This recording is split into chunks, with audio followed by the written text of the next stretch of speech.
42 million people watched a billionaire wrap his hands around his pregnant wife's throat. At a charity gala, surrounded by hundreds of guests, she was 8 months pregnant. Security cameras caught everything, but here's what nobody expected. She didn't run. She didn't hide. She picked up her phone, downloaded a recording app, and called him back.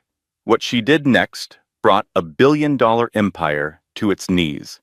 This is the story of a woman who was told, "I own you," and decided those would be the last words her husband ever said to her without consequences. Lesson and value. This story carries one powerful truth. The door was always unlocked. She was her own jailer. The moment she stopped asking for permission to save herself was the moment she became free. If you or someone you know is trapped in silence, remember, asking for help is not weakness. It is the bravest thing you will ever do. This is not just a story about abuse. It is about reclaiming your identity, your voice, and your power. It is proof that no amount of money can silence the truth forever, and that one person's courage can break a cycle that spans generations. If this story moved you, leave a comment and tell someone who needs to hear it. Hit like so this message reaches further. Share it, because you never know who is listening in silence, waiting for a sign that they are not alone. And if you want more stories like this, subscribe and stay with us. Great stories change lives. Let's change them together. The steady beep of a hospital monitor filled the quiet room. Tori's eyes fluttered open. Her vision was blurry at the edges. Everything felt wrong. The light was too bright. The air tasted metallic. Her throat burned like she had swallowed broken glass. "My baby." She whispered the words before she even knew where she was. "Is my baby okay?" A face appeared above her. Kind eyes behind wire-rimmed glasses. Dr. Sarah Hoffman. Tori recognized her obstetrician through the fog clouding her mind. "Your daughter is stable, Tori." Dr. Hoffman placed a cold ultrasound wand on Tori's swollen belly. The screen beside the bed flickered to life, showing the outline of a tiny body curled inside her. "You, however, have sustained significant trauma." Tori's hand moved to her neck. She touched the skin gently and winced. The bruising felt raised and tender beneath her fingertips. She traced the pattern. She did it again, and again. She could not stop touching her throat, as if confirming that what had happened was real, that it had actually happened, that her husband had actually wrapped his hands around her neck and squeezed until the world went dark. The baby kicked. A strong, insistent movement against her ribs. Tori exhaled slowly. Her daughter was alive. They were both alive. "Mrs. Ashford, there are 2 detectives here who need to speak with you." Dr. Hoffman's voice was gentle but firm. Do you feel up to answering some questions?" Tori nodded.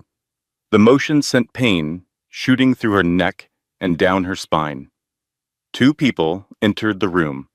A woman in her 50s with short gray hair and sharp eyes, a younger man with tired eyes and a notebook already open.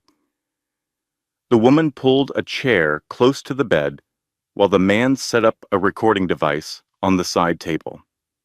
"Mrs. Ashford, my name is Detective Martinez. This is Detective Brooks. We need to ask you about what happened at the Children's Cancer Gala last night." The older detective's voice was professional, but not unkind. "Can you tell us what you remember?" "Last night. The gala." Tori's mind tried to piece together the fragments. Marble floors, crystal chandeliers, music. Derek's face twisted with rage. His hands on her throat. "I don't." She paused, swallowing carefully around the pain. "It happened so fast. Take your time." Detective Martinez said. Tori closed her eyes. Everyone saw. The thought crashed over her like a wave. She had been strangled in front of hundreds of people. In a ballroom full of cameras and witnesses, there was no denying it, no explaining it away, no saying she fell down the stairs or walked into a door or that it was all just a misunderstanding. 17 witnesses have already given statements, Detective Brooks said quietly. The venue's security footage captured everything. Tori opened her eyes. Tears spilled down her cheeks without permission. The door burst open. A man in his early 60s rushed in, his salt and pepper hair disheveled, his shirt untucked. James Caldwell stopped dead when he saw his daughter in the hospital bed. His face went white, then red, then completely expressionless. That last expression was the one that frightened Tori the most, because she had never seen it on her father's face before. It was not anger, it was something colder than anger, something more final. Baby girl. The words came out broken.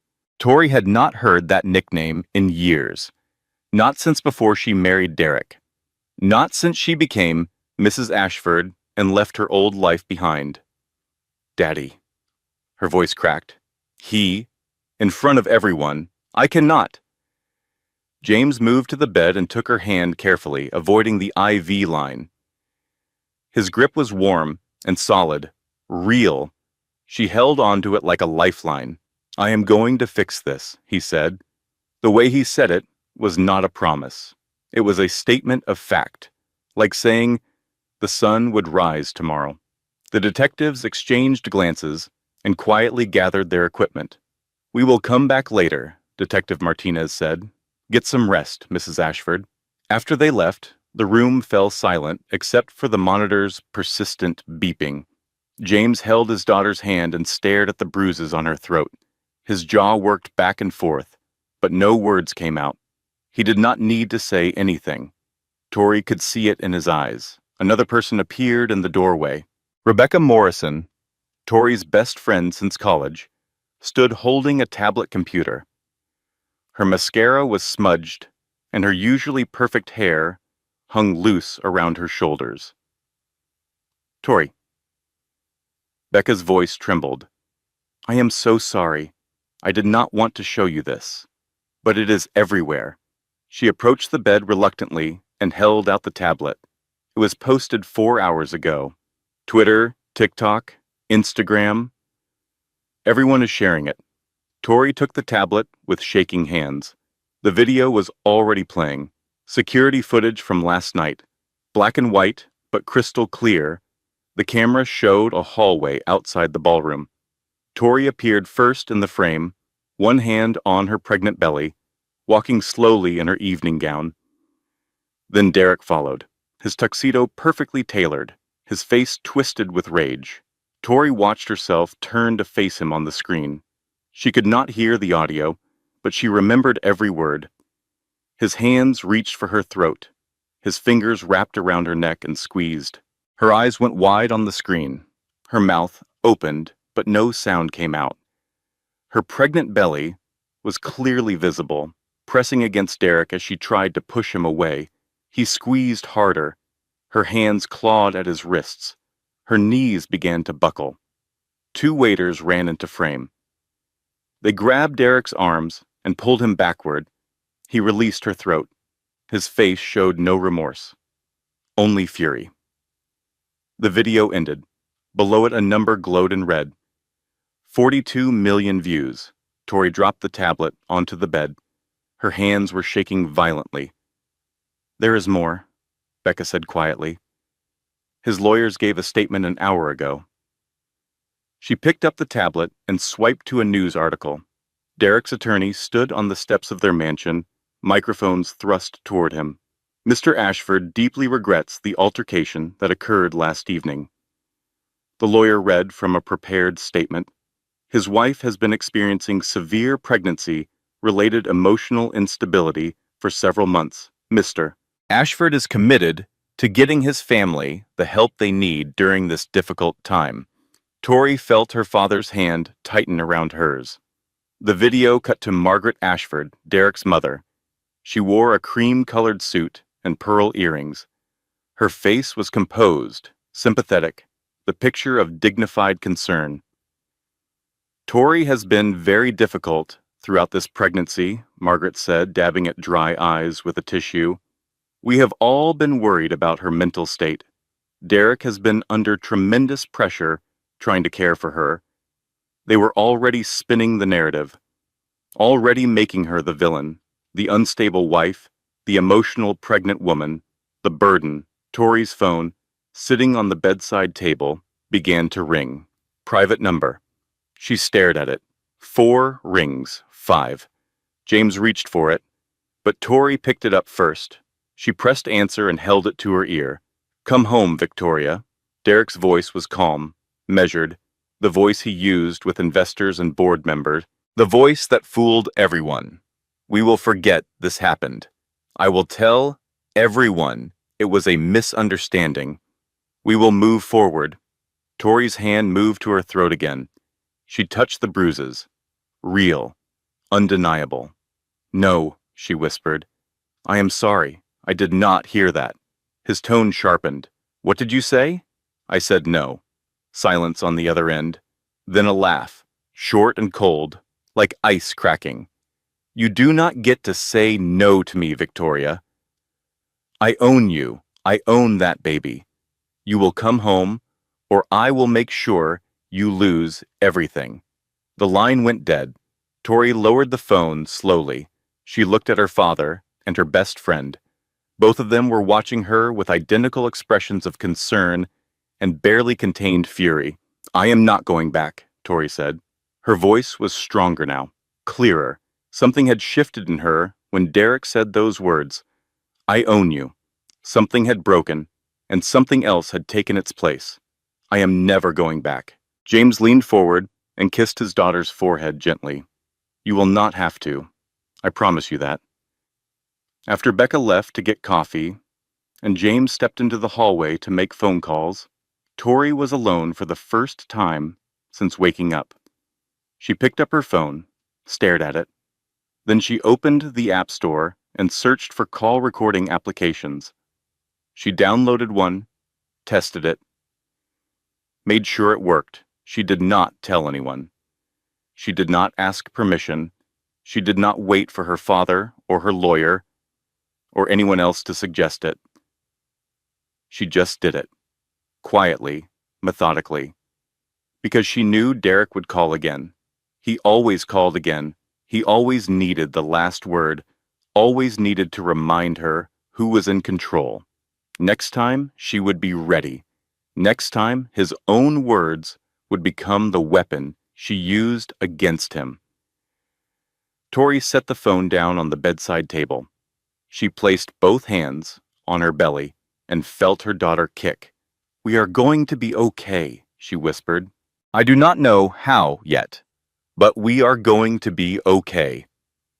The monitor beeped.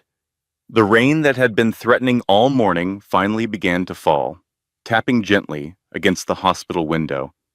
And somewhere across the city, in a penthouse apartment that cost more than most people would earn in 10 lifetimes, Derek Ashford was pouring himself a glass of whiskey and calling his lawyers, confident that his wife would come crawling back. He had no idea what was coming.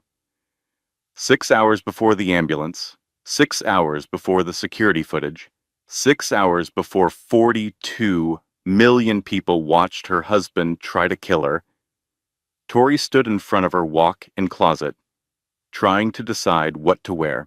The Children's Cancer Gala was one of the biggest charity events of the year. She had been planning to attend for months, back when she still cared about these things, back when she still felt like herself. Are you ready yet? Derek's voice came from the bedroom. We are going to be late. Tori pulled out a navy blue maternity gown. It had long sleeves and a modest neckline. Safe, appropriate. Comfortable enough for a woman who was 8 months pregnant and whose back ached constantly and whose ankles were swollen and who had not slept through the night in weeks. Derek appeared in the closet doorway. His tuxedo was already on, perfectly fitted by a tailor who charged more for a single suit than most families spent on rent in a year. He looked at the dress in her hands, and his jaw tightened. That dress makes you look enormous, he said. Change. I am 8 months pregnant, Derek. I am enormous. His eyes narrowed. The temperature in the room dropped. Don't be difficult. Pick something else. Tori hung the navy dress back up. Her hands were already shaking. She knew this mood. The tightness around his eyes, the clipped words, the way his jaw locked. Warning signs she had learned to read over 3 years of marriage. A language of danger that only she could translate. She pulled out a black dress, too formal, a burgundy one, too bright, a gray one, too dull. Jesus Christ, Victoria. Derek stepped into the closet. His cologne was sharp, expensive, overwhelming. It is not that complicated. Just pick a dress. Tori flinched at his voice. She reached for a champagne-colored gown and held it up. It was elegant, understated, the kind of dress that would photograph well without drawing too much attention. Derek looked at it for a long moment, then nodded once. That is better? Hurry up. He left the closet. Tori changed into the champagne dress with shaking hands. It took her 3 tries to zip it up over her pregnant belly. When she looked in the mirror, she barely recognized the woman staring back. Hollow eyes, tight smile, a stranger wearing her face. She used to be someone. She used to be Victoria Caldwell. She used to run a nonprofit that helped underprivileged kids access education. She used to run marathons. 3 in 2 years, training for a 4th when she met Derek at a fundraiser. He had been charming that night, magnetic, the kind of man who made you feel like you were the only person in the room. She should have known. The charm was the trap. It always was. The drive to the gala was silent. Derek's driver navigated through evening traffic while Derek checked his phone. Tori watched the city lights blur past the tinted window.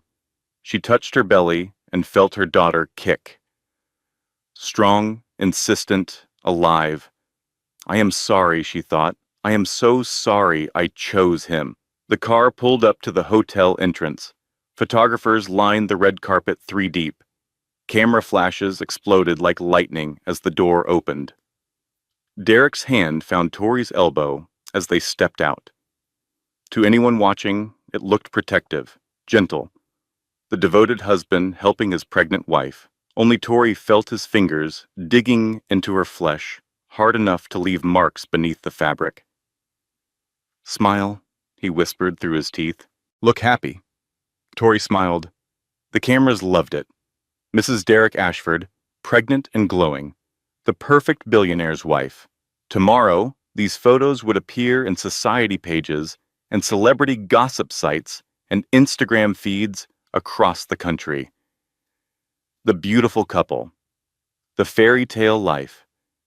Nobody ever photographed what happened behind closed doors. Inside the ballroom, crystal chandeliers cast warm light over hundreds of guests, women in designer gowns that cost more than most cars, men in custom tuxedos drinking champagne that cost more per glass than a week's groceries for a normal family. Everyone who was to anyone in the city had shown up for this event. Margaret Ashford appeared from the crowd. Derek's mother wore white silk and diamonds. Her hair was perfectly styled, her posture rigid, her smile as practiced as a politician's. She air-kissed Tori's cheeks without actually touching her skin. Darling, you are. Margaret paused, looking Tori up and down with an expression that cataloged every flaw, glowing. The word hung between them like a blade. What Margaret meant was something entirely different. You are fat. You are embarrassing. You are not good enough for my son. You are not good enough for this family. Thank you, Margaret, Tori said quietly. She had learned long ago that any other response would be used against her. Derek's hand was still on her elbow, steering her through the crowd. Controlling where she went, who she talked to, how long she stayed in any conversation.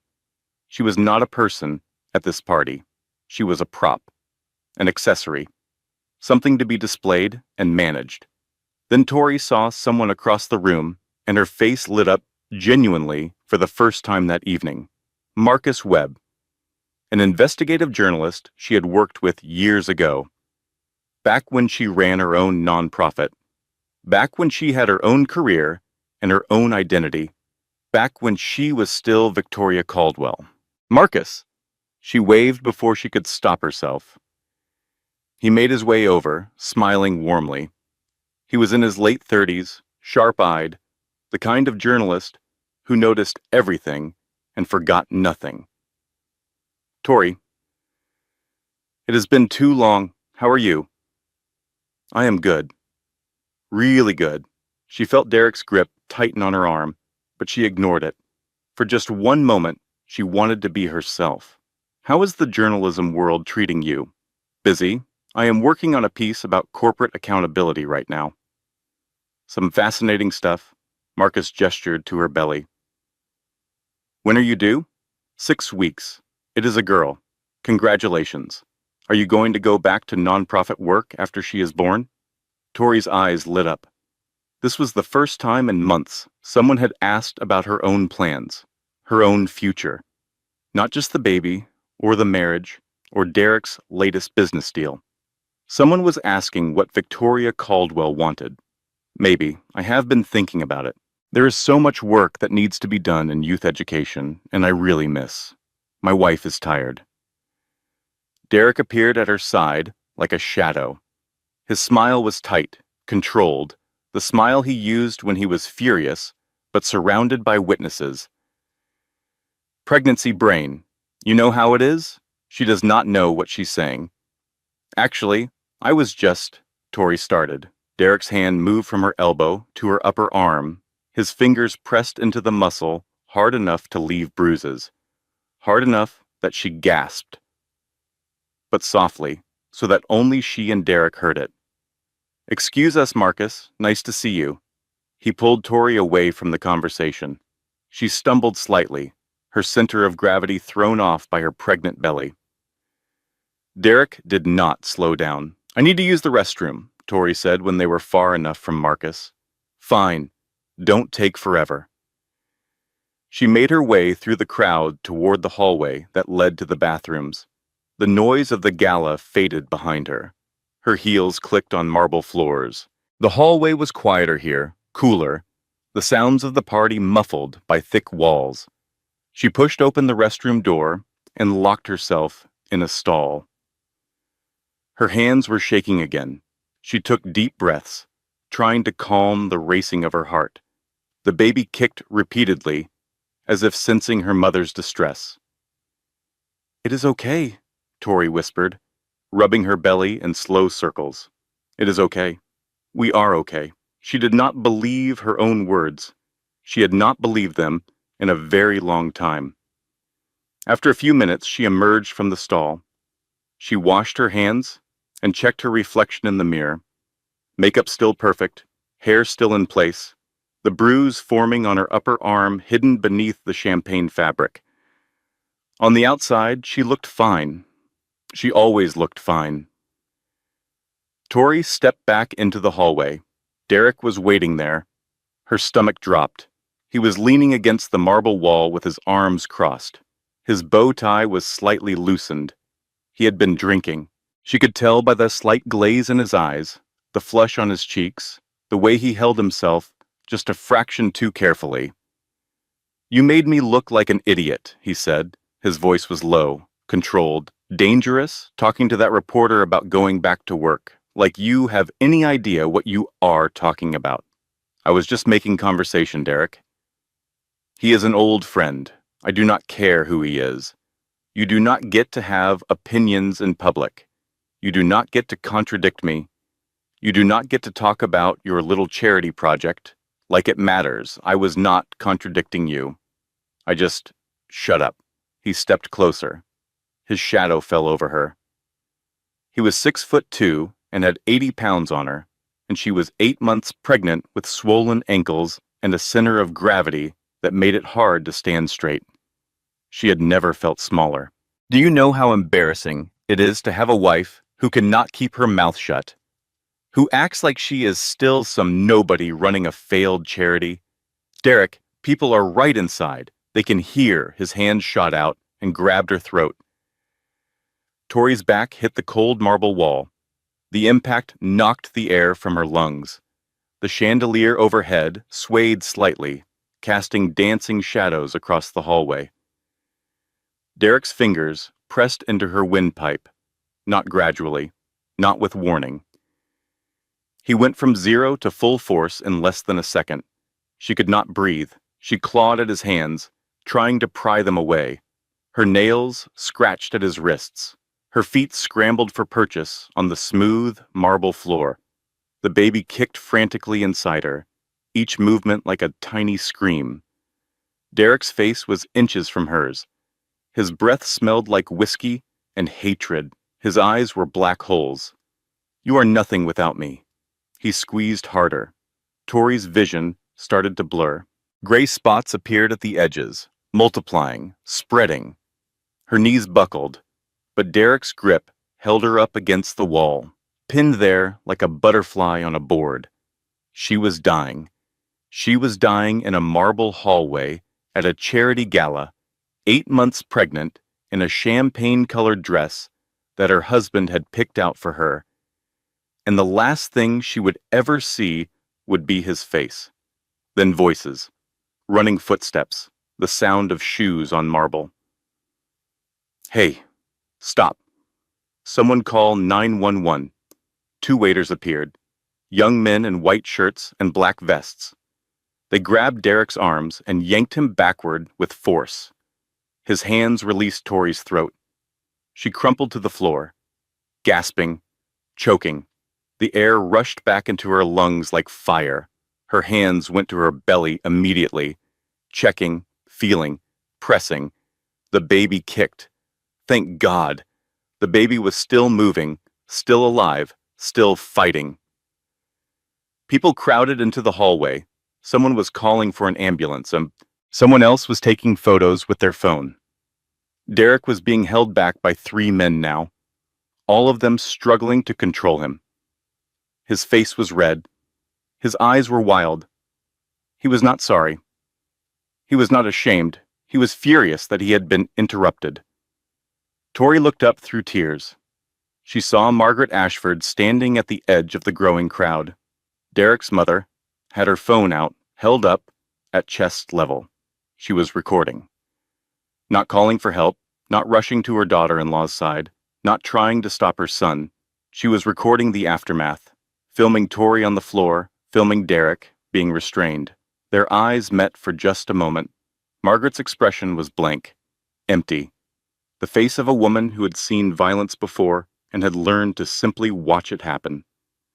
Margaret lowered her phone slowly and put it in her purse. Then everything went dark. Tori woke in the hospital bed again. Morning light filtered through the window, painting the room in pale gold. The monitor beeped its steady rhythm. Her throat ached with a deep, bruised pain that pulsed with every heartbeat. Her baby was still moving, still alive. Someone was sitting in the chair beside her bed. Her father. He was awake, staring at his hands. He looked like he had not slept at all. His shirt was wrinkled, his hair uncombed, sound, dark circles under his eyes. He looked 10 years older than he had yesterday. "Dad," Tori whispered. James looked up. His eyes were red-rimmed. "How are you feeling?" "Like I got hit by a truck." She tried to smile, but even that small movement hurt. "How long have you been here? All night. I was not going to leave you alone." Tori reached for the cup of water on the bedside table. James handed it to her carefully, steadying it in her shaking hands. She sipped slowly, the cool liquid soothing her damaged throat. "The police want another statement," James said. "But I told them it could wait. You need rest." Tori set down the water cup. She had spent all night drifting in and out of consciousness, and during those waking hours in the dark, she had been preparing for this conversation, rehearsing it, knowing it had to happen. "Dad, I need to tell you something, okay?" This was not the first time. James went very still. His hands, which had been resting on his knees, curled into fists. His breathing changed. Everything about him became rigid, coiled, like a spring, compressed to its limit. What do you mean? Tori set down the water cup. Her hands were steady now, strangely steady. She had lived with this secret for 3 years, and the act of finally releasing it brought a calm she had not expected. I need you to listen. All of it. From the beginning. James's voice was barely audible. I am listening. 6 months after we got married, Tori began. The words came slowly at first, then faster, like water through a breaking dam. I asked him to come to my nonprofit's fundraiser. It was our annual gala. I had been planning it for months. I was so excited. I asked Derek to come, and he said he was too busy with work. I said it was important to me. She paused. The monitor beeped. He threw his phone at the wall. It shattered. Glass everywhere. Tori closed her eyes. He looked at the glass on the floor. Then he looked at me and said, "Look what you made me do." "What did you do?" James asked. His voice was carefully controlled, a man holding himself together by sheer willpower. I cleaned up the glass. I apologized. I told myself he was under a lot of pressure at work, that it was just a bad day, that everyone has bad days. When was the next time? Tori kept her eyes closed. The memories were easier to tell without seeing her father's face. 3 months later. I wanted to visit you for Christmas, Derek said. We had to spend it with his mother. I said maybe we could split the holidays, do Christmas Eve with Margaret and Christmas Day with you. She paused again. He punched a hole in the wall next to my head, 6 inches to the left, and he would have hit me. The monitor beeped. Rain began to fall outside, tapping gently against the window. Year 2, the objects he threw started getting closer to me. A glass that shattered near my feet. A plate that hit the counter right next to where I was standing. He never hit me with them, not directly, but they got closer every time, and it was always the same line. Look what you made me do. Did you tell anyone? James asked. I told Becca once. She said I should leave. I got defensive. I said she did not understand, that every marriage has rough patches, that Derek was under so much pressure running his company that I just needed to be more patient with him. Tori opened her eyes and looked at her father. I did not talk to Becca for 3 months after that conversation. Derek was so happy when we stopped speaking. He said Becca was a bad influence, that she was jealous of our lifestyle, that she was trying to break up our marriage. James stood up abruptly. He walked to the window and stared out at the rain. His hands were clenched into fists at his sides. His shoulders trembled. What happened in year 3? He asked without turning around. He twisted my wrist during an argument. He grabbed it and bent it backward until I heard something pop. He said it was an accident, said he did not realize how hard he was gripping. I had to wear a brace for 2 weeks. I told everyone I slipped on the stairs, told Dr. Hoffman the same thing. Tori touched her belly. That was when I found out I was pregnant. And you thought a baby would make things better, James said softly. I thought maybe it would calm him down, give him something to focus on besides work and me and everything I was doing wrong. She laughed bitterly. I was not stupid, Dad. I knew I was being stupid. Does that make sense? Yes, James said quietly. It makes perfect sense. Tori continued, and now the words came in a flood. I made excuses for everything, every thrown object, every hole in the wall, every time his hand got too rough or his words cut too deep. I had a reason for all of it. Work stress, family pressure, my fault for not being good enough, thin enough, quiet enough. The pregnancy made it worse. He hated that I was getting bigger, hated that I was tired all the time, hated that I could not drink at his business dinners or wear the clothes he wanted me to wear. He said I was letting myself go. Said I was embarrassing him. Did he ever hit you? Before last night? Not with a closed fist, but he grabbed me, pushed me, squeezed my arms hard enough to leave bruises I had to cover with long sleeves and makeup. Tori's voice dropped to a whisper. Last month, he shoved me into the kitchen counter. I hit so hard that I could not breathe for a minute. I told Dr. Hoffman I tripped over the cat. We do not even have a cat. James turned from the window. Tears were running down his face, but his expression was not sad. It was something else entirely. Something cold and hard and absolute. I should have seen it, he said. I should have known. I did not want you to know. Derek isolated me really well. Every time I tried to make plans with you, he would schedule something else. A business trip. A dinner party. His mother visiting. There was always a reason why I could not see you. When was the last time we had lunch? Just the two of us? Tori thought about it. The silence stretched between them, filled only by the rain and the monitor, before the wedding. 3 years ago. James closed his eyes. 3 years. His daughter had been living in a war zone for 3 years, and he had not noticed. He had been so busy building his own fortune, so caught up in his own world, that he had missed every sign, the canceled lunches, the long sleeves in summer, the way she flinched when Derek touched her in public, so subtle that only someone paying close attention would notice. And he had not been paying close attention. I am going to fix this, baby girl. I promise you that. How?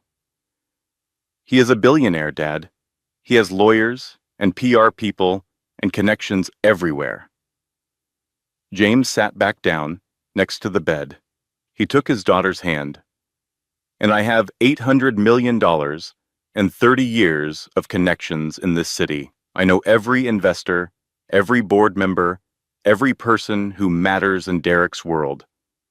His voice was cold and calm, the voice of a man who had built a fortune from nothing, who had clawed his way up from a 2-bedroom apartment in a blue-collar neighborhood to the top of the financial world, a man who understood power and how to use it. I am going to take everything from him, James said. Every last piece. Within 2 hours of Tori's confession, James Caldwell's guest house had transformed into a war room. Papers covered every surface. 3 cell phones, charged on the counter. Coffee grew cold in mugs nobody remembered pouring. Diane Sullivan arrived first, James's chief investment officer for 15 years. She was the kind of woman who could calculate compound interest in her sleep and read a balance sheet the way most people read a novel. She carried a leather portfolio and the expression of someone who had already done 3 hours of research before breakfast. I pulled Derek Ashford's financials, Diane said, setting the portfolio on the table and pulling out a tablet. Everything publicly available, and a few things that are not. How did you get the private information? James asked. I have my sources. Diane's smile was sharp enough to cut glass. Derek's net worth is approximately $2.3 billion. Most of it is tied up in his tech company, Ashford Innovations. He has a diversified portfolio of real estate, stocks, and offshore holdings. She swiped through several screens of data. The interesting part is that his company went public 3 years ago.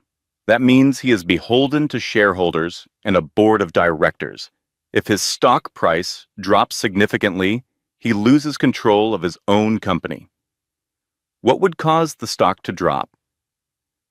Tori asked from the couch. She had insisted on being part of the planning, despite her father's protests that she should rest. Scandal, loss of investor confidence, criminal charges, any combination of those things. Diane looked at James. Here's the other thing. I have contacts inside Ashford Innovations. There is a man named Gregory Whitman, Derek's business manager, for 10 years. My people tell me he has been wanting out for months. He knows everything, James. Where the money goes, where it comes from, which accounts are hidden, but he is terrified. Derek's people have been watching him. Set up a meeting. James said. Off the record. Somewhere safe. He is not going to come willingly. Derek has people following his family. His oldest daughter was followed to school last week. Then we offer him bafush protection, security detail for his family. Whatever it takes. Marcus Webb arrived next. The journalist had been up all night, dark circles under his eyes, laptop bag over his shoulder. He sat down at the table without preamble. I have been working on a story about Derek for 6 months, Marcus said. Corporate fraud, embezzlement, questionable business practices. I had pieces of the puzzle, but never enough to publish. Until now. He opened his laptop. I tracked down 6 women who dated Derek before Tori. 4 refused to speak. 1 left the country. But there is one, Jennifer Torres. She signed a non-disclosure agreement 5 years ago. He broke her wrist, paid her $500,000 to disappear. She is living under a different name in a small town 2 states away. Can you find her? Tori asked. I already know where she is. Convincing her to talk is the challenge. She is scared. She has built a new life. She does not want to go back to being Derek Ashford's victim. Tell her that if she does not talk, there will be more victims, Tori said quietly. Tell her to look at the video. Tell her to look at my belly and his hands on my throat, and then ask her if she can live with saying nothing. Marcus met her eyes. I will.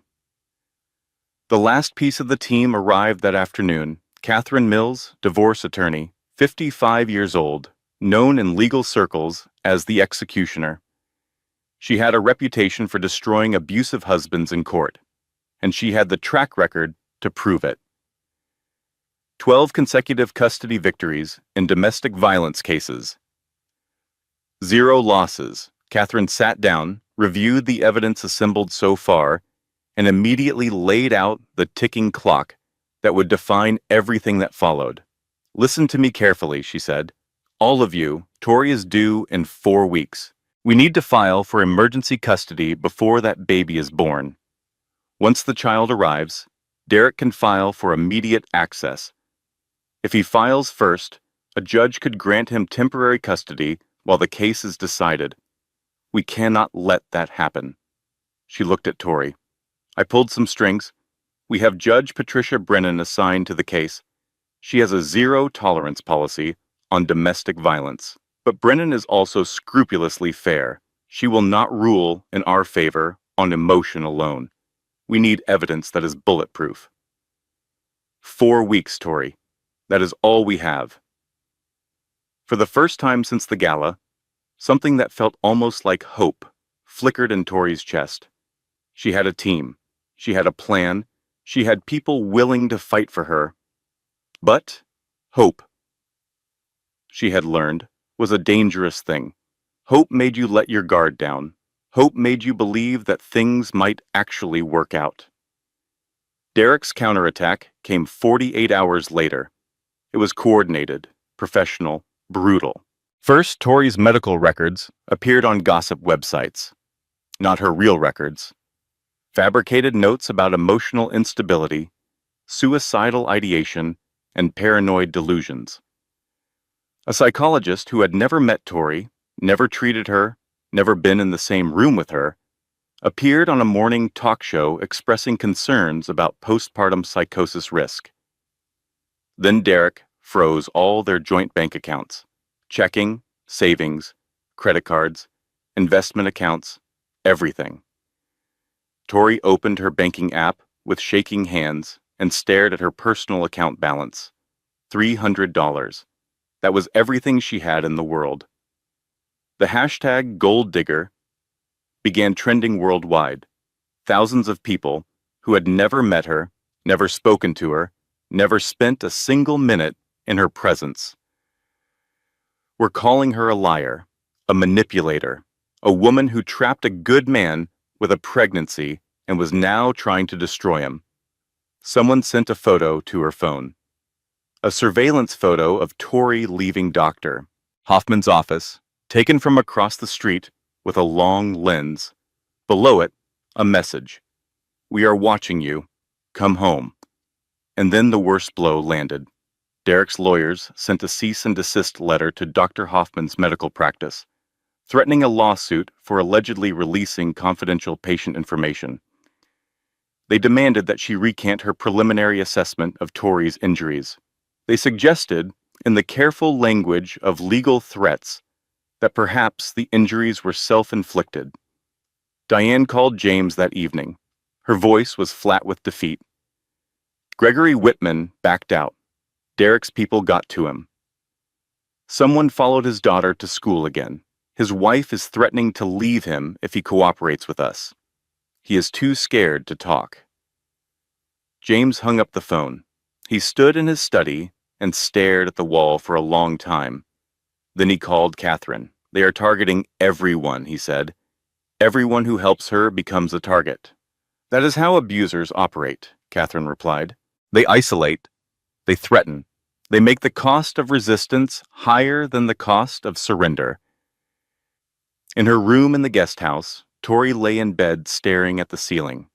The hope that had flickered to life that morning was gone, snuffed out like a candle in a hurricane.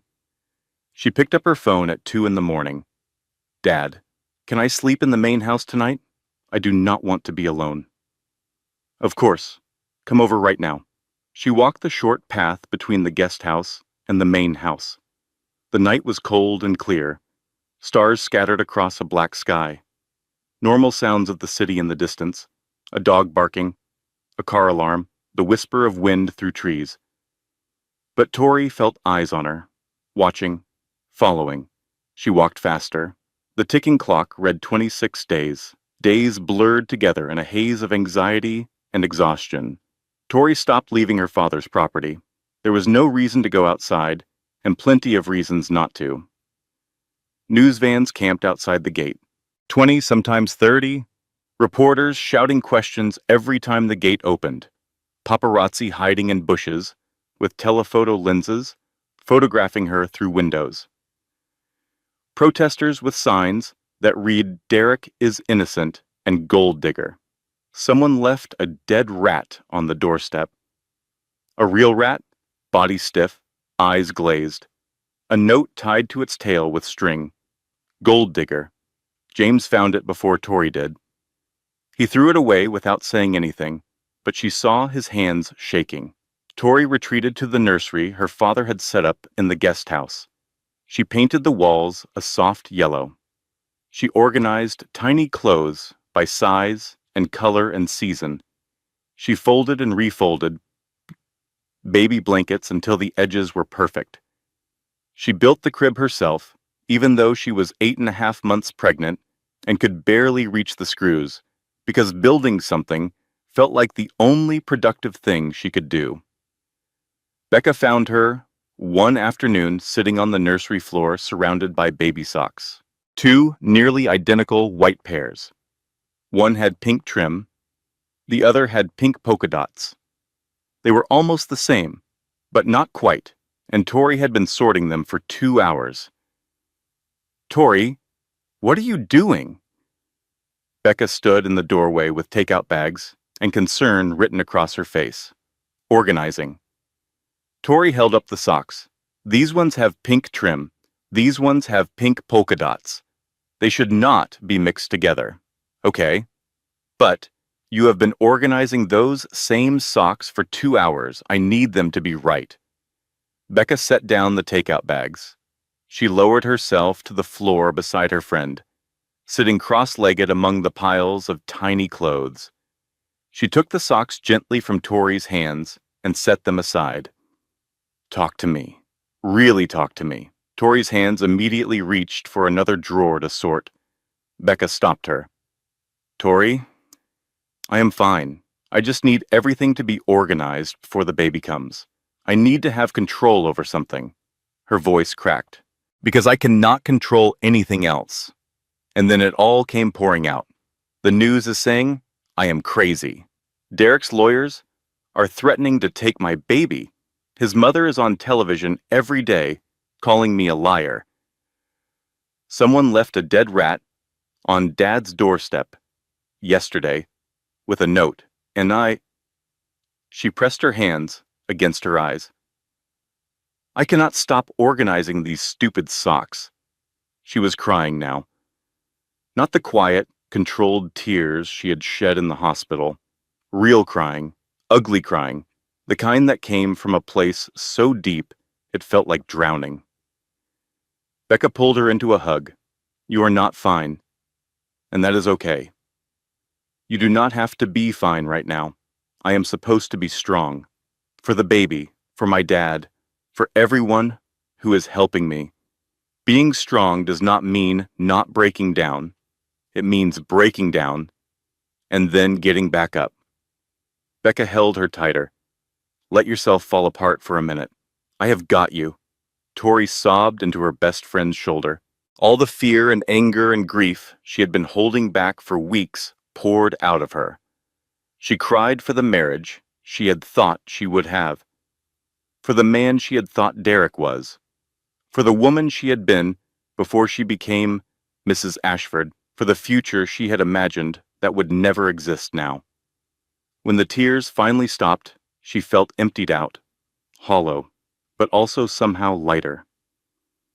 That night at 3 a.m, Tori could not sleep. The baby was doing gymnastics in her belly.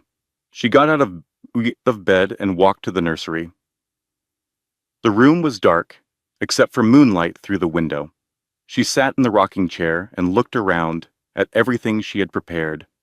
The crib with its soft yellow blankets, the changing table stocked with diapers, the bookshelf full of picture books she had chosen one by one, imagining herself reading them aloud to her daughter on quiet evenings. She had done all of this imagining Derek would be here, that they would be a family, that he would hold their daughter and suddenly become the man she had always hoped he could be. I am sorry, Tori said to her belly. I am so sorry I chose him.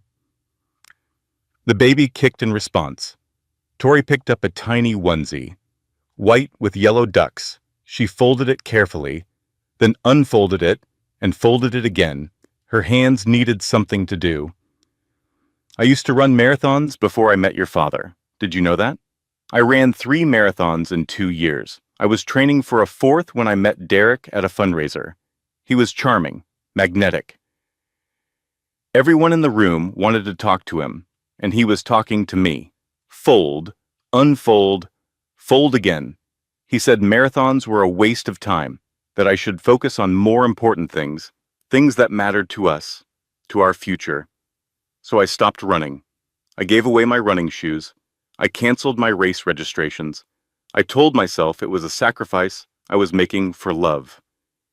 She set down the onesie and picked up another one. Tiny socks, impossibly small. I used to have friends, lots of them. I had lunch dates and book clubs and girls' nights every other Friday. Derek said my friends were a bad influence, that they did not understand our lifestyle, that they were jealous of what we had. One by one, I stopped seeing them, until only Becca was left, and I almost lost her too. I used to have opinions about politics and charity, work, and what restaurant we should go to for dinner. Derek said my opinions made me sound stupid, that I embarrassed him when I spoke up, so I stopped having opinions. I just agreed with whatever he said, about everything. She realized she was crying again, silent tears running down her face in the moonlight. I used to be someone. Baby girl. I was Victoria Caldwell. I ran nonprofits. I helped people. I was smart and capable and strong. Then I became Mrs. Derek Ashford, and I forgot how to be Victoria. A memory surfaced. Her mother's last conversation. They had been sitting in a hospital room, much like the one Tori had woken up in after the gala. Her mother's hand was frail, almost translucent, the skin paper thin over bone. Cancer had taken almost everything, but not her eyes. Her eyes were still fierce. Baby girl, promise me something. Anything, Mom. Never let anyone make you small. The world will try. Men will try. Even other women will try. They will want you to shrink yourself down to make them comfortable. Do not do it. Take up space. Use your voice. Be big and loud and unapologetically yourself. I promise, Mom. But she had broken that promise. She had let Derek make her small. She had shrunk herself down until there was almost nothing left. Tori stood up from the rocking chair. She walked to the window and looked out at the rain. Her reflection stared back at her.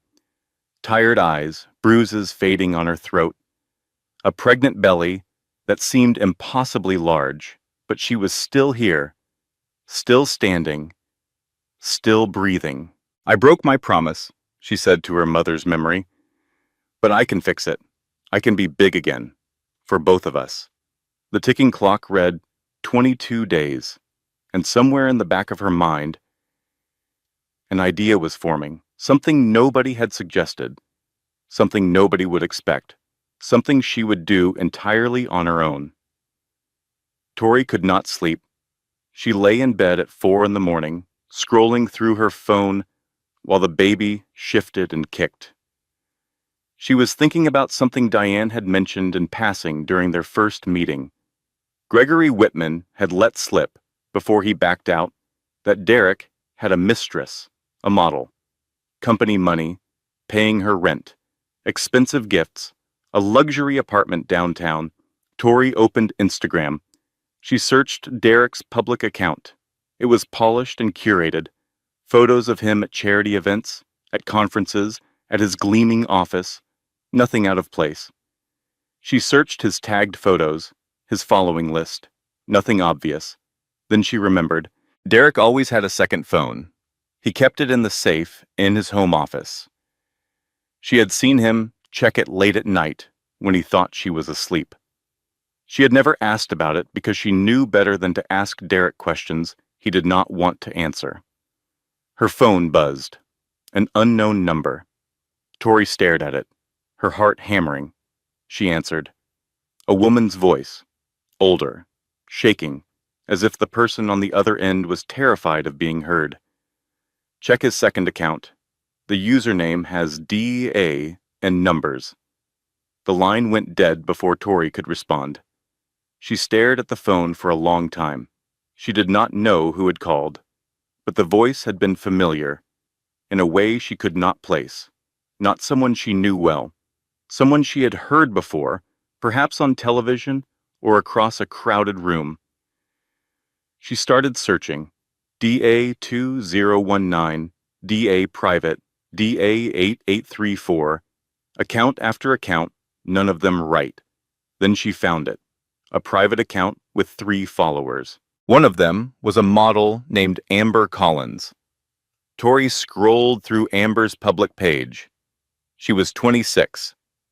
Beautiful in the way that professional models are beautiful, all sharp angles and practiced poses. She lived in a luxury apartment downtown. Her recent posts showed expensive gifts, designer bags, trips to Aspen, dinners at restaurants, where a single meal cost more than Tori had in her bank account. All paid for by Derek. All paid for with company money. Tori did not tell anyone what she was doing. Not her father, not Catherine, not Becca. She sent Amber a direct message. My name is Victoria Ashford. I am Derek's wife. I am not angry at you. I need to talk. It is about your safety. 2 days passed. Tori checked her phone constantly, convinced that Amber would ignore her, or worse, tell Derek. Then a reply. One word. Where? They met at a cafe 15 miles from the city. Tori wore sunglasses and a baseball cap. She felt ridiculous, like a character in a bad spy movie. But she also felt something else. Something she had not felt in years. Agency. She was doing something, not waiting for someone to save her, not relying on her father's money, or Catherine's legal expertise, or Marcus's journalism. She was taking action herself. Amber was already there when Tori arrived. She was smaller in person than she looked in photos. Thinner. Her makeup was perfect, but her eyes were wary, defensive. Um, the eyes of a woman who expected an attack. "You are just a jealous wife trying to ruin his life," Amber said before Tori even sat down. Tori said nothing. She sat down. She pulled out her phone. She opened the gala video, and she set it on the table between them. No commentary, no explanation, just the footage. Amber watched Derek's hands close around Tori's pregnant throat, watched her struggle, watched her body go limp, watched the waiters pull him off, watched Tori crumple to the marble floor. The video ended. Amber had not moved. "He did this to me," Tori said quietly. "He will do it to you. It is only a matter of time. Has he checked your phone yet?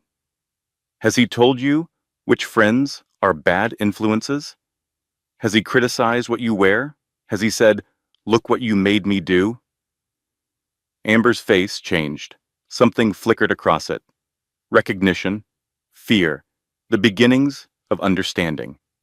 She stood up without saying a word and walked out of the cafe. Tori sat alone for a long time. She drank her tea. She felt the baby kick. She wondered if she had just made a terrible mistake. She had not. 2 weeks later, when Derek started monitoring Amber's phone, when he started questioning where she went and who she talked to, when he started criticizing her friends and telling her that her modeling career was a joke and that she was nothing without him, Amber would call Tori, and she would have financial records showing every dollar Derek had spent on her through company accounts, receipts for the apartment, credit card statements for the gifts, wire transfers for the trips, SEISA evidence that Gregory had been too scared to provide. But that was 2 weeks away. Right now, the ticking clock read 20 days, and Tori had other battles to fight. While Tori was finding Amber, James and Diane were working on Gregory. Diane arranged a second meeting at a diner 60 miles from the city, a place where nobody would recognize them. Gregory arrived looking like a man who had not slept in a month. "They threatened my daughters, James. Someone followed my oldest to school again. A black car just sat there in the parking lot for 2 hours. My wife is terrified. She wants us to leave the state. I will provide security for your family," James said. "Private detail, 24/7, for as long as you need it. I will pay for everything. You do not understand." Derek does not just threaten. He follows through. So do I. Diane slid a folder across the table. "Gregory, listen to me carefully. The SEC is already sniffing around. They have been looking at Ashford Innovations' quarterly reports for months. Irregularities in the numbers. With or without your testimony, they will find the offshore accounts eventually. When they do, you will be implicated as an accomplice. You manage those accounts. You sign those wire transfers. Your name is on those documents." Gregory's face went white. "You can cooperate now," Diane continued. "Negotiate immunity. Be on the right side of this before it all comes down. Or you can wait, and you can go to prison alongside Derek." Gregory stared at the folder. His hands were shaking so badly that the coffee in his mug rippled. 3 days later, he met James in a parking garage on the far side of town. He looked over his shoulder the entire time. He handed James a USB drive. $200 million in embezzlement, Gregory said. Offshore account numbers, wire transfer records, emails where Derek explicitly discusses hiding money from investors and the SEC. It is all there, everything. He paused. His eyes were red. "I have 2 daughters. I cannot look at them anymore knowing I am helping a monster." His hands were still shaking when he walked away. The ticking clock read 18 days. Catherine Mills filed a subpoena for Tori's complete medical records from Dr. Hoffman. It was a standard legal procedure, a court order requiring the doctor to provide the files. At the same time, Derek's lawyers served Dr. Hoffman with a cease and desist letter, threatening to destroy her career if she complied with the subpoena. Dr. Hoffman consulted her own attorney. The answer was clear. A court subpoena had legal authority over a private cease and desist letter. She was legally obligated to comply, but compliance would come at a cost. Derek's lawyers would file complaints with the medical board. They would drag her through hearings. They would cost her hundreds of thousands of dollars in legal fees. They would try to take her license. Dr. Hoffman sat alone in her office that evening. She looked at the file on her desk. 3 years of documented injuries, photos she had taken with Tori's permission, clinical notes describing bruises that did not match the explanations, the number of times Tori had flinched when she touched her arm, the way Tori's pulse raced during examinations, not from medical anxiety, but from the constant state of hypervigilance that came from living with violence. She picked up her pen. She signed the release form. Her hand trembled, just slightly, but she signed it. The next day, Tori's complete medical file was submitted to the court. The real one. Every photo, every note, every documented injury across 3 years, and the cervical bruising from the strangulation that would later nearly kill her during delivery. The ticking clock read 15 days. Marcus Webb spent a week tracking down Jennifer Torres. He found her in a small town, 2 states away, living under a different name. She worked as a second-grade teacher. She had a small house with a garden and a golden retriever. She had built a quiet, normal life from the wreckage of what Derek Ashford had done to her. The first time Marcus knocked on her door, she opened it 2 inches and left the chain on. I signed an NDA. I cannot talk about it. $500,000. That is what your silence cost. Meanwhile, he is still hurting women. He strangled his pregnant wife on camera. I know. I saw the video. Jennifer's voice was flat, exhausted. The voice of a woman who had spent 5 years trying to forget. Then help me stop him. I will lose the money. He will sue me. He will send people after me. You do not know what he is like. Marcus left. He drove 2 hours back to the city. He lay awake all night thinking about Jennifer's face through the cracked door. The fear in her eyes, the way she held herself, shoulders hunched, arms crossed, making herself small. He went back a week later. This time he brought printed photos from the gala footage. 8x10 glossy prints, Tori's pregnant belly, Derek's hands on her throat. Her face contorted in terror. Jennifer opened the door wider this time. She stared at the photos for a very long time. Her hands were trembling. She is pregnant, Jennifer whispered. 8 months. He did the same thing to me. The choking. I thought I was going to die that night. I really thought it was over.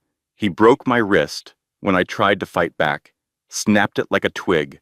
Then he drove me to the hospital and told them I fell off a horse. Who falls off a horse in Manhattan? Jennifer sat down slowly on her front steps. The golden retriever came and pressed against her legs. I will break the NDA. I do not care about the money, but I want you to print my real name. I am done hiding from him. The ticking clock read 12 days. Back in the city, Derek's lawyers filed for prenatal custody. They were claiming Tori was an unfit mother before her baby was even born.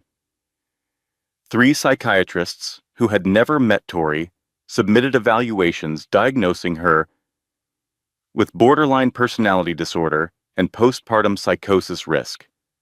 The evaluations were fiction, written by doctors Derek had paid, based on fabricated information Derek had provided. Simultaneously, Derek held a press conference announcing a massive charitable donation to children's cancer research.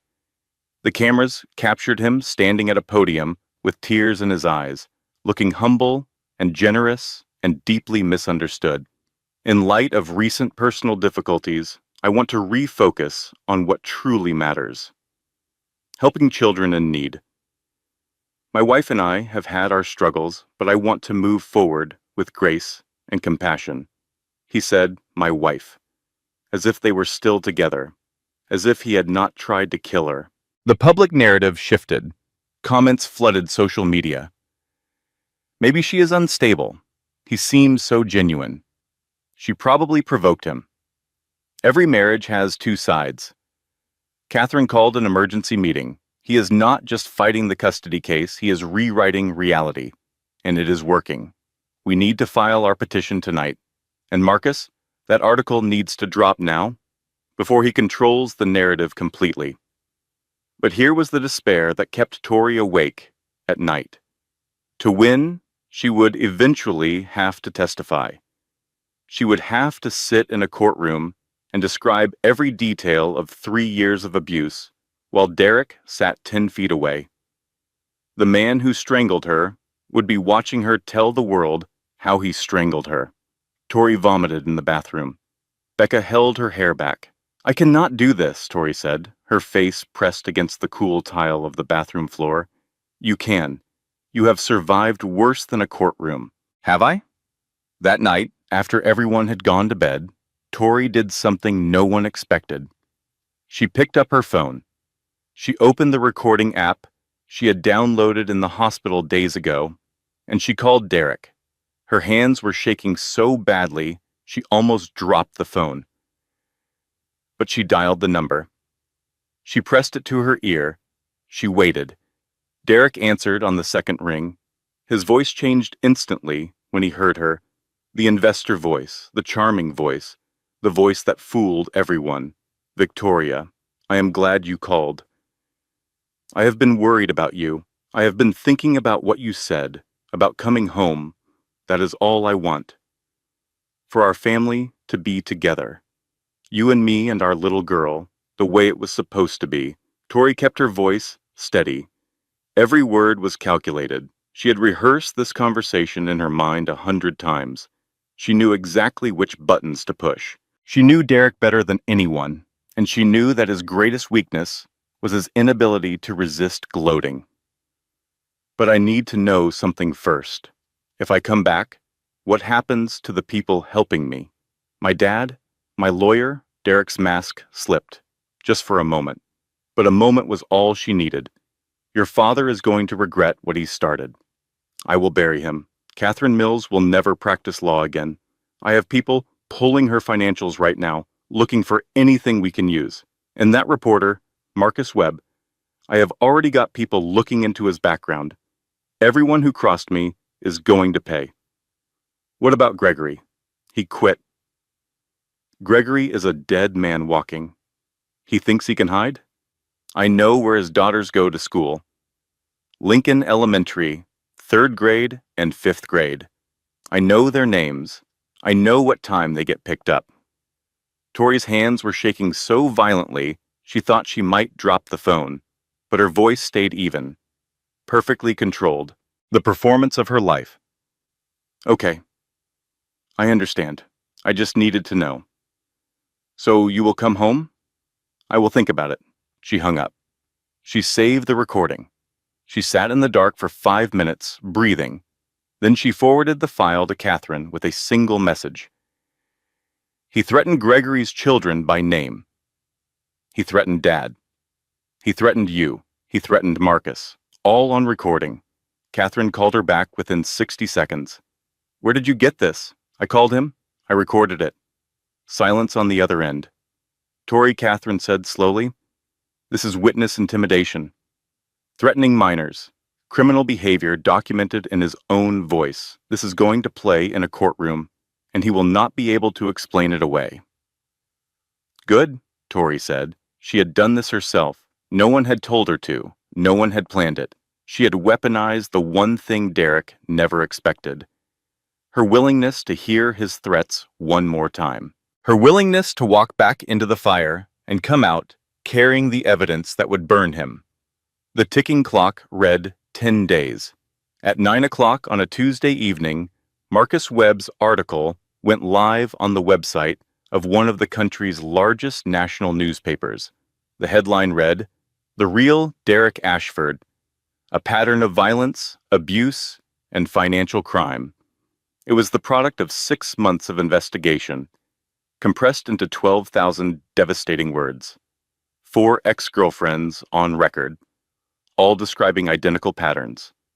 The charm that drew you in, the isolation that cut you off, the control that defined every hour of every day, the violence that escalated until you could not recognize your own life. Jennifer Torres was quoted extensively. She described the night Derek broke her wrist in graphic detail, the sound it made, the way he stood over her while she screamed, the drive to the hospital where he held her hand tenderly and told the doctors she had fallen off a horse. The $500,000 check he wrote the next morning, still in his pajamas, as casually as if he were paying a parking ticket. The NDA his lawyers presented before the painkillers wore off. I signed it because I was terrified, Jennifer said. I signed it because he told me he would destroy my life if I did not, and then I spent 5 years pretending none of it happened. But it happened, and I know it happened to others after me. That is what I cannot live with. 3 former employees described workplace violence, a laptop thrown at an intern's head during a presentation that did not meet Derek's standards. A female assistant verbally abused so relentlessly that she quit without notice and later filed for disability due to post-traumatic stress. Explosive rages behind closed doors that left furniture broken and staff cowering. The financial evidence from Gregory was laid bare. Offshore accounts in the Cayman Islands and Switzerland. Wire transfers totaling over $200 million. Emails in which Derek explicitly discussed hiding money from investors and deceiving the SEC. Quarterly reports that had been falsified to conceal the theft. The article included stills from the gala security footage. Derek's hands around Tori's throat, her pregnant belly clearly visible, her face contorted in terror, the moments before the waiters pulled him off. Gregory was quoted, "I worked for Derek Ashford for 10 years. I watched him become a monster. I watched him hurt people and pay them off. I watched him steal from his own company, and I did nothing because I was afraid. But I am not afraid anymore. The truth needs to be told." Within 1 hour, the article had been shared 10,000 times. Within 2 hours, Ashford Innovations issued a statement denying everything and threatening legal action. Within 3 hours, 2 more women came forward with their own stories of abuse. By midnight, Ashford Innovations stock had dropped 15%. Derek left a voicemail on Tori's phone. She did not answer. She let it record. "That article is full of lies. I will sue that reporter into poverty. I will take our daughter, and you will never see her again." Tori saved the voicemail. More evidence. Every word he spoke dug his grave deeper, and he was too arrogant to realize it. The custody hearing began 8 days before Tori's due date. 3 days in Judge Brennan's courtroom. Day 1. Catherine presented the evidence.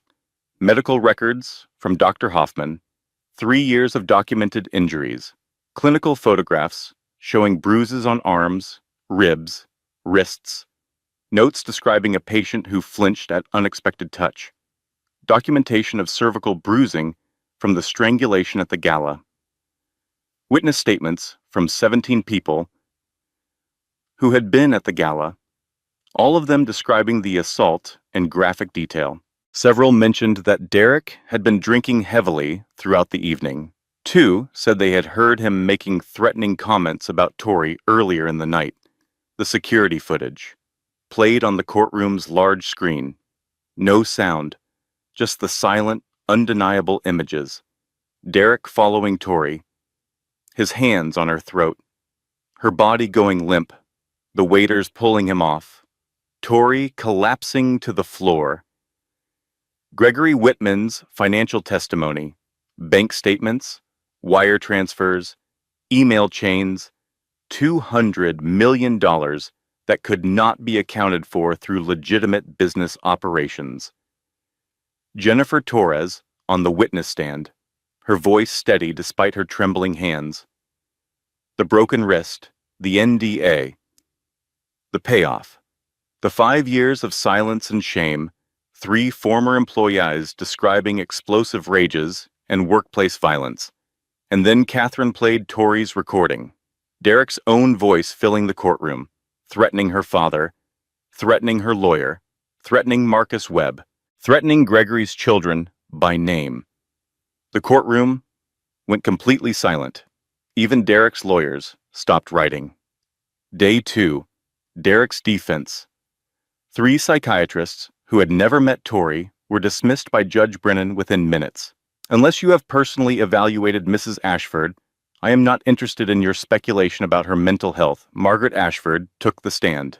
She wore a simple black dress and pearls, the picture of dignified motherhood. She described Tori as difficult, controlling, manipulative. Then Catherine played Margaret's own video from the gala. The footage Margaret had shot on her phone while her son strangled his pregnant wife, the camera shaking slightly, the hallway, Derek's hands, Tori's body.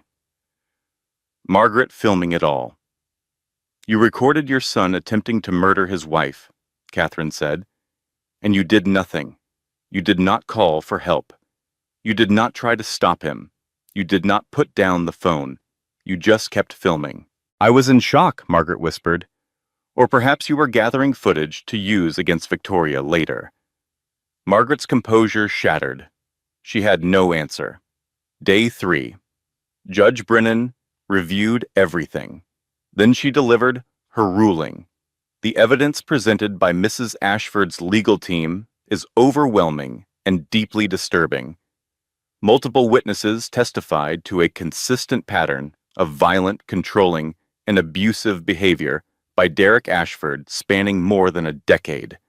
Medical evidence confirms years of physical abuse. Video evidence shows a clear and undeniable attempt to strangle Mrs. Ashford while she was 8 months pregnant. Judge Brennan looked directly at Derek. Mr. Ashford, I find your defense to be insulting to this court's intelligence. You attempted to murder your wife in front of hundreds of witnesses. You then used your wealth and influence to launch a smear campaign against the victim. You fabricated medical records. You paid people to lie for you. And you stood in my courtroom today and continued to lie. She turned to Tori. Mrs. Ashford, I am granting your petition in full. You will have sole legal and physical custody of your daughter upon her birth. Mr. Ashford will be allowed supervised visitation only. 1 hour per month in a secure facility with a court-appointed supervisor present. This arrangement will be reviewed after 1 year. Furthermore, I am issuing an emergency protective order. Derek Ashford is not to come within 500 feet of Victoria Ashford at any time. He is not to contact her directly or indirectly. Any violation of this order will result in immediate arrest. I am also referring this case to the District Attorney's Office for Criminal Prosecution. What you did to your wife was attempted murder. You should be in jail, not standing in my courtroom making demands. The gavel came down. Tori collapsed into Catherine's arms, sobbing with relief that shook her entire body. James wrapped both of them in a hug, so tight it almost hurt. Becca was crying. Even Catherine, who had seen 100 courtroom victories, had tears in her eyes. She had won. It was over. Charlotte was safe. The ticking clock read 3 days until the due date. They had made it just in time, 2 days after the custody hearing. At 3:17 in the morning, Tori woke up with a contraction so intense it took her breath away. She lay in bed for 10 minutes, timing them on her phone. 5 minutes apart, then 4, then 3. This was not false labor. This was real. She called her father. He answered on the first ring. He had barely been sleeping since the gala anyway. "Dad, I think it is time. I am coming right now. Do not move." 10 minutes later, James was at her door with a pre-packed hospital bag they had prepared weeks ago. Everything ready, everything planned, except nothing was ready. Nothing was planned, because what happened next, nobody could have prepared for. At the hospital, Dr. Hoffman was waiting. She had been on call specifically for Tori's delivery. "You are at 7 centimeters already," Dr. Hoffman said, after a quick examination. "This baby is coming fast." They moved Tori to a private delivery room. James stayed close, holding her hand through each contraction. Becca arrived 20 minutes later, slightly out of breath. Sorry. I drove as fast as I could. How is she doing?" "Good." "The epidural is helping. The labor progressed quickly. Too quickly." At 9 centimeters, Dr. Hoffman's expression changed. She called for additional nurses. She lowered her voice when she spoke to the anesthesiologist. But Tori heard the words that mattered. "The cervical bruising from the strangulation is causing complications. She is hemorrhaging." Everything happened fast after that. The room filled with people. Monitors started beeping with a different sound, faster, more urgent. Dr. Hoffman made the decision within 30 seconds. "We need an emergency C-section, now." Tori felt the room spinning, felt hands lifting her onto a gurney, felt the cold air of the operating room, felt the epidural being adjusted. She reached out blindly and found her father's hand. "Is the baby okay? Dad, is the baby okay? The baby is fine. You are going to be fine. I am right here." Charlotte was born at 4:22 in the morning, tiny, pink, screaming with lungs that were strong and healthy, and completely unaware of the chaos surrounding her arrival. But Tori was not fine. The hemorrhaging was severe. She had lost dangerous amounts of blood. Dr. Hoffman worked frantically. Blood transfusions were called. More machines, more monitors, more people, in scrubs moving with controlled urgency. Tori's vision blurred. The last thing she saw before losing consciousness was her father holding Charlotte. His face was a wreck of joy and terror, tears streaming down his cheeks, a newborn baby in his arms, and his daughter bleeding on the operating table. She woke up in the ICU 48 hours later. The room was dim, machines beeped. Her body felt like it belonged to someone else. Every movement was pain. The first thing she saw was a bassinet next to her bed. Charlotte was sleeping inside it. Tiny, perfect, close enough to touch. Tori reached out. Her hand shook. She touched Charlotte's fingers through the bassinet rails. The smallest fingers she had ever seen. Warm, real, alive. She could not lift her daughter. She was too weak, too broken. The drainage tubes and IV lines and monitors would not allow it. For the first 48 hours of Charlotte's life, Tori could only touch her daughter through the bars of a hospital bassinet. She could not hold her, could not nurse her, could not do any of the things she had imagined doing. This is what Derek's violence actually cost. Not money, not reputation, not status. The first moments of a mother holding her child. And then the second catastrophe hit. Catherine Mills appeared at Tori's bedside on the morning of the third day. Her face was grim. "Tori, I need to tell you something." "What happened?" Derek's lawyers filed an emergency motion with a different judge. Not Brennan, a different judge. "They are arguing that your medical crisis proves you are physically unfit to care for a newborn. They are requesting temporary custody transfer to Margaret Ashford." Tori stared at her lawyer.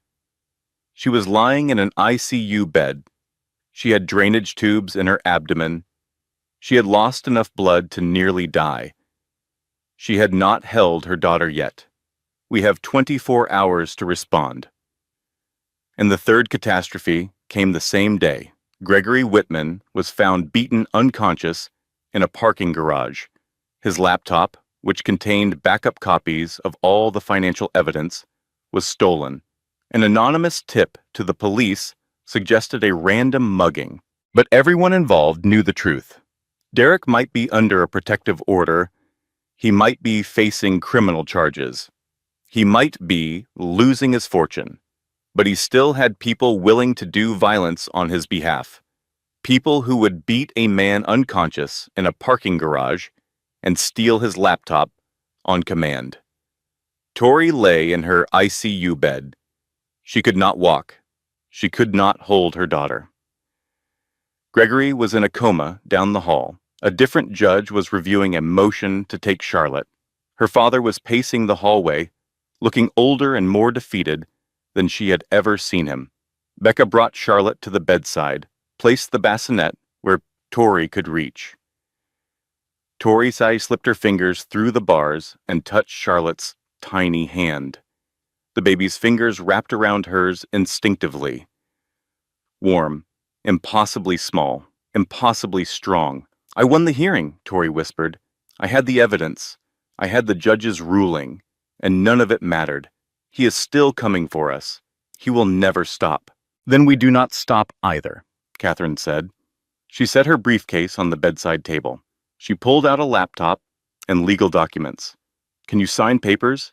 "I can barely hold a pen." "Then we will figure it out." Catherine's voice was steady, fierce. "We have 24 hours. We are going to use every single minute." Catherine filed the emergency response from Tori's hospital room. She typed it on her laptop while Tori dictated between waves of pain. The core argument was devastating in its simplicity.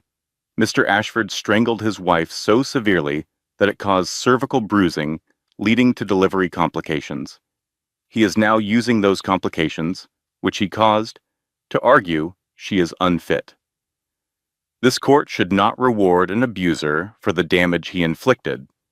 The different judge wanted to hear from both sides.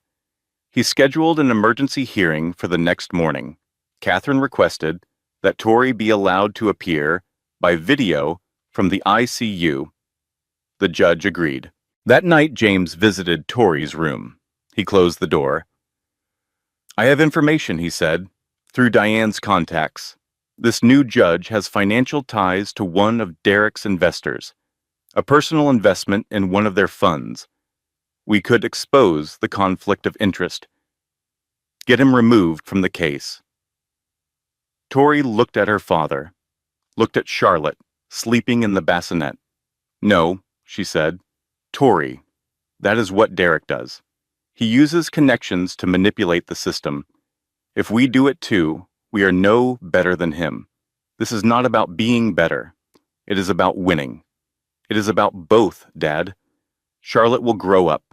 She will ask questions. She will want to know how I fought this battle. And I need to be able to look her in the eye and say I did it the right way, that I did not become the thing I was fighting against." James stared at his daughter for a long time. This woman in a hospital bed who could barely sit up, who had nearly died bringing her child into the world, who was fighting for custody from an ICU while the man who put her there was trying to take her baby. "Your mother would be proud of you," he said. The hearing started at 9 the next morning. The courtroom, Derek's lawyers presenting their argument. Tori is physically unfit. Charlotte needs stable care. Margaret Ashford is a suitable, temporary guardian. Derek's chair was empty. His lawyers explained that their client could not attend due to scheduling conflicts. The man who was filing for custody of his newborn daughter could not be bothered to show up. Then the video feed connected. Tori appeared on the courtroom screen. Pale face, hospital gown, IV in her arm, drainage tubes visible beneath the blankets. Behind her, the beeping monitors. And beside her, just visible at the edge of the frame, the bassinet where Charlotte was sleeping. The judge saw a woman who had nearly died giving birth because of injuries inflicted by the man requesting custody. A woman fighting for her daughter from a hospital bed while her husband sent lawyers and stayed home. Tory asked permission to speak directly. The judge granted it. Your Honor, 3 days ago I nearly died giving birth to my daughter. The complications were caused by injuries my husband inflicted when he strangled me at 8 months pregnant. She paused, steadied her breathing. The courtroom was silent. I am speaking to you from an ICU bed. I have not been able to hold my daughter yet. I have not slept in 3 days, but I am here. I will always be here, because that is what mothers do. My husband is not here today. He sent lawyers. He always sends someone else to do what he will not do himself. That is the difference between us. I show up, even when it hurts, even when I am terrified, even when my body is broken, and the machines are beeping and I cannot stand on my own 2 feet. I show up, because my daughter needs me to show up, and I will never stop showing up for her. The courtroom was silent for what felt like a very long time. The judge looked at Derek's empty chair, looked at Tori on the screen, the broken body, the unbroken will, motion denied, full custody remains with Victoria Ashford. 3 days later, Gregory Whitman opened his eyes in a hospital room 2 floors below Tori's. The first thing he said to the police officer at his bedside was this: "Cloud backup. Everything is on the cloud. Password is my daughter's birthdays." The stolen laptop had not mattered. Gregory had backed up every document to encrypted cloud storage before he ever handed the USB to James. Every email, every wire transfer, every offshore account record, every piece of evidence that proved Derek had stolen $210 million from his own company. Derek's people had taken the hardware. They had missed the data. The SEC now had everything they needed. What followed was the systematic destruction of everything Derek Ashford had built, and the simultaneous rebuilding of everything he had tried to destroy. In the first 2 weeks after Charlotte's birth, Tori left the hospital. She spent her first night in her father's house with Charlotte in her arms. She held her daughter for hours. She did not sleep. She did not want to sleep. She wanted to feel the weight of her baby against her chest, the warmth, the breathing, the tiny heartbeat. Federal agents raided Ashford Innovations headquarters. They seized computers and financial records. They interviewed employees. They began building a case that would take months to prosecute, but seconds to understand. Derek Ashford was a thief. In the first 2 months, offshore accounts were frozen. Bank statements were subpoenaed. The evidence was overwhelming. $210 million embezzled over 5 years. Falsified quarterly reports. Lies to shareholders and regulators.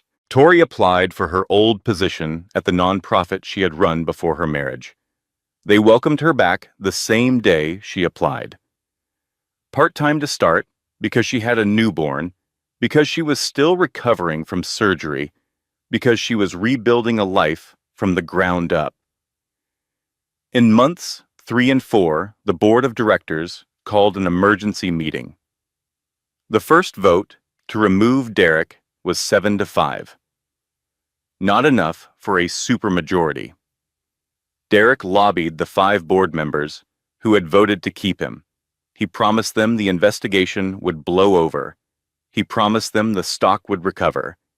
He promised them he was innocent. Diane Sullivan targeted those same 5 board members.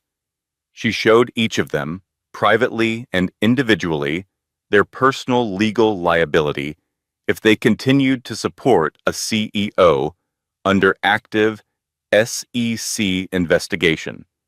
She explained in careful detail how their personal assets could be seized, how their names would appear in the press, how their own investors would flee. The second vote was 10-2. Derek Somerset was terminated as CEO of the company his father had started and he had built into a billion-dollar empire. Security guards escorted him from the building. Employees watched in silence as the man who had thrown laptops at interns and screamed at assistants walked past them for the last time. Tori got promoted to director at the nonprofit. Her first paycheck was modest. She used it to buy Charlotte's crib. A real crib, in her own apartment, paid for with her own money. In months 4 through 6, everything Derek owned was seized. The penthouse apartment in Manhattan, the house in the Hamptons, the vacation home in Aspen, the yacht, the fleet of luxury cars, the art collection worth $30 million. All of it liquidated to pay back the money he had stolen. Creditors came after him. Business partners sued for breach of contract. Former employees filed lawsuits for hostile work environment and wrongful termination. The legal fees alone consumed whatever assets the seizures had not reached. His lawyers withdrew from his case. Unpaid bills and irreconcilable differences. Derek was assigned a public defender for his criminal trial. Tori signed a lease on a one-bedroom apartment, small, modest. The kitchen was barely big enough for one person. The bedroom closet was a fraction of the walk and closet she had shared with Derek. The view from the window was a brick wall instead of a city skyline, but every piece of furniture in that apartment was something she had chosen herself. The blue couch, the yellow kitchen chairs, the bookshelf full of picture books for Charlotte, the framed photo of her mother on the dresser. Everything was hers, only hers. And then Amber Collins came forward. She called Tori first, told her everything. Derek had started monitoring her phone just as Tori had predicted. He had started criticizing her friends, her career, her appearance. He had started saying, "Look what you made me do." Amber had financial records showing every dollar Derek had spent on her through company accounts. The apartment lease in his company's name, credit card statements for gifts purchased with corporate funds, wire transfers, for trips charged to the business. The SEC added additional charges, more embezzlement, more fraud. The case against Derek grew deeper and wider and more inescapable with each passing day. Tori spoke at a domestic violence support group for the first time. 15 women in a circle in a church basement. She told her story. Not all of it, but the parts that mattered. "I was lucky," she said. "My father had resources most people do not. He spent everything he had to fight my abuser. Not everyone has that." "So what do we do?" "You save yourself," Tori said. "I know that sounds impossible. I know you are exhausted and scared, but you take one tiny step. You call a hotline. You tell one person the truth. You save $1 in a secret account. You take one step toward the door." She looked around the circle and saw herself in every face. "The door was always unlocked," she said quietly. "I was my own jailer. I stayed because I was afraid. But being afraid and free is better than being afraid and trapped." Then the phone call she had not expected. Margaret Ashford. It was evening. Charlotte was asleep. Tori almost did not answer. "Victoria, please do not hang up." "What do you want?" The anonymous call. "The one about Derek's second account." "That was me." Silence. Tori sat down slowly. "I could not stop him publicly," Margaret said. Her voice was breaking. "I was too afraid, but I could point you in the right direction. Why did you not do more?" "Because I spent 30 years married to a man just like him. Derek's father hit me for 3 decades. I normalized it. I accepted it. I taught my son that violence was how men expressed love. Without ever saying the words, I taught him that. And by the time I realized what I had created, it was too late." Margaret was crying now. "I raised a monster. I see that now. I'm getting help. Therapy. Support groups. I am trying to understand how I became this person." "That does not excuse what you did," Tori said. "Filming me, calling me unstable on television. Nothing excuses it." Tori did not forgive her, but she understood her. Margaret was what Tori could have become if she had stayed another 10 years, another 20, another 30. A woman so deep in the cycle of violence that she could not even recognize it anymore, could only pass it on to the next generation like a disease. The supervised visit happened on a Tuesday. Gray facility, cameras in every corner, fluorescent lights that hummed. A social worker named Linda sat near the door. Tori sat at a table with Charlotte on her lap. Her daughter was 4 months old now, curious, alert, reaching for everything. Derek walked in. Tori barely recognized him. He had lost weight. His hair was unkempt.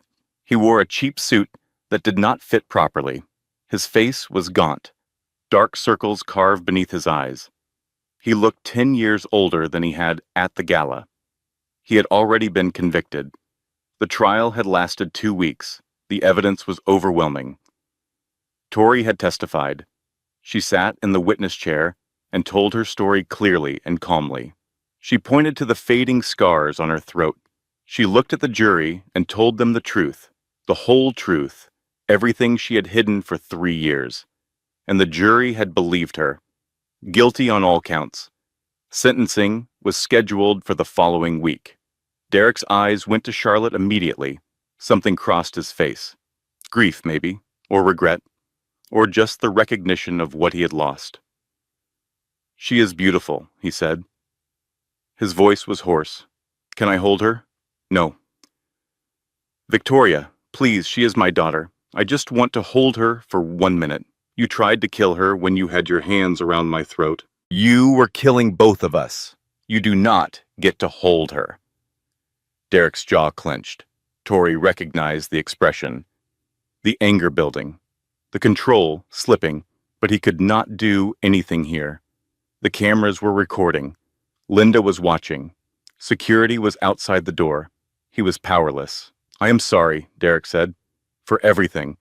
I was under so much pressure. Work. Family expectations. I was not myself. Stop." Tori's voice was firm. "You do not get to do that." "Do what?"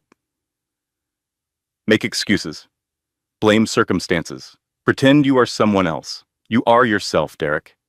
The man who threw things at me, who twisted my wrist, who isolated me from my friends and family, who tried to strangle me while I was pregnant with your daughter. That is who you really are. I was sick. I needed help. You are not sick. You are abusive. There is a difference. Sick people want to get better. They take responsibility. They change. You did none of those things. Even now, in this room, you are making excuses. You destroyed my life. No, you destroyed your life. Every consequence you are facing is the direct result of your own choices. Your father spent $800 million to ruin me. My father spent $800 million to protect me, to protect Charlotte. Because that is what real love looks like. You do not know what love is, Derek. You think love is control, possession, ownership, but it is not. Love is sacrifice. It is protection. It is putting someone else's well-being above your own. Tori shifted Charlotte in her arms. Her daughter was reaching for a toy on the table, completely uninterested in the man sitting across from them. By the time you get out of prison, Charlotte will be an adult. She will know exactly who you are and what you did, and she will make her own choice about whether to have a relationship with you. That is her decision, not mine, not yours. Derek stood up abruptly. The chair scraped against the floor. Linda stepped forward. Security guards moved closer. "I cannot do this," he said. He turned and walked out of the room. The door closed behind him with a hollow thud. Tori walked out of the facility into afternoon sunshine. Becca was waiting by the car. "How do you feel?" Tori thought about it. She had expected to feel triumphant, vindicated, satisfied. She felt none of those things. What she felt was lighter, like a weight she had been carrying for years, a weight she had gotten so used to that she had forgotten it was there, had finally been set down. I feel nothing, she said. And that is exactly right. Catherine texted 1 week later. 25 years. Attempted murder. Embezzlement. Witness intimidation. Sentences consecutive. It is really over. Tori did not go to the sentencing. She was at the park with Charlotte. Her daughter was 7 months old now, crawling on the grass, grabbing fistfuls of dandelions, babbling at birds. Tori read the text. She put her phone away. She pushed the swing. Charlotte laughed. The sound was pure and free and full of everything that mattered. That night, after Charlotte was asleep, Tori sat on the couch in her small apartment and recorded a voice memo on her phone, something for Charlotte to listen to someday when she was old enough to ask questions about her father, when she was old enough to want to know the truth. Hi, baby girl. If you're listening to this, it means you are old enough to want to know the truth about me, about your father, about everything that happened. So here's what I want you to know. Your father was abusive, not because of work stress or family pressure or any external circumstance. He was abusive because he made a choice to hurt people he claimed to love. That was his choice, not mine, not yours, his. I stayed in that relationship for 3 years. I made excuses for him. I explained away every red flag. I thought I could fix him. I thought love was enough. I learned that love is never enough when the other person does not want to change. I also learned that asking for help is not weakness. It is strength. Your grandfather, Becca, Dr. Hoffman, Catherine, Marcus, Gregory. So many people helped me escape. I could not have done it alone, and that is okay. The moment I stopped asking for his permission to save myself was the moment I became free. You are not responsible for your father's actions. His choices have nothing to do with who you are or who you will become. You get to choose your own path. I will never let anyone make you small, and I will teach you to take up space, use your voice, and be unapologetically yourself. That is what your grandmother taught me, and it is what I am teaching you. She stopped the recording and saved it. She would add to it over the years. Build a complete picture, the truth, with no sugarcoating and no bitterness, just facts, just reality, just love. In a prison cell 500 miles away, Derek Ashford sat on a metal cot and stared at a concrete wall. The cell was 6 feet by 8 feet. The light was a fluorescent tube that buzzed constantly. He wore an orange jumpsuit. He had no photos, no letters. No one was coming to visit. His bank account balance was 0. His company was gone. His homes were gone. His cars, his yacht, his art collection, his custom suits, his second phone, his private jet, his name on the side of a building. All gone. 25 years stretched ahead of him. 25 years of concrete walls and cafeteria, food and fluorescent light and silence. He closed his eyes and saw the only image that stayed with him now. The supervised visitation facility. Charlotte on Tori's lap. 4 months old, reaching for a toy. Not looking at him, not knowing who he was, not caring that the stranger across the table was her father. By the time he got out, she would be 25 years old. She would know everything. She would have read the articles and the court transcripts. She would have listened to her mother's voice memo. She would know exactly who her father was and what he had done, and she would make her own choice. In a 1-bedroom apartment across the city, at that same moment, Charlotte was pulling herself up on the coffee table. She had been doing this for days, grabbing the edge, hauling herself upward, standing for a few wobbly seconds, then falling down. Every time she fell, she got back up. She was not a baby who cried when she fell. She was a baby who grinned and tried again. On the walls of the apartment, there were photos. Tori's mother holding baby Tori, her face full of love and fierce protectiveness. James holding Charlotte at the hospital, tears on his cheeks and wonder in his eyes. Becca making silly faces while Charlotte giggled. Dr. Hoffman smiling at Charlotte's first checkup. There were no photos of Derek, not a single one. Tori sat on the floor, watching her daughter. Her phone was on the coffee table. A text from Catherine glowed on the screen. Sentencing upheld on appeal. 25 years confirmed. It is really over. Tori read it, set the phone face down on the table, turned back to Charlotte. Charlotte grabbed the edge of the coffee table one more time, pulled herself up, wobbled, steadied, stood. She looked at her mother. She smiled, a big, open, fearless smile. Then she took her first step. James Caldwell spent every dollar he had, $800 million, every penny he had earned over 30 years of building something from nothing. He spent it to destroy the man who tried to kill his daughter. When people asked him if it was worth it, he always said the same thing. That money was never mine. It was always hers. Derek Ashford entered prison with nothing. No fortune, no company, no family, no legacy. Just 25 years of concrete walls and the knowledge that his daughter would grow up calling someone else's house home. And Victoria Caldwell.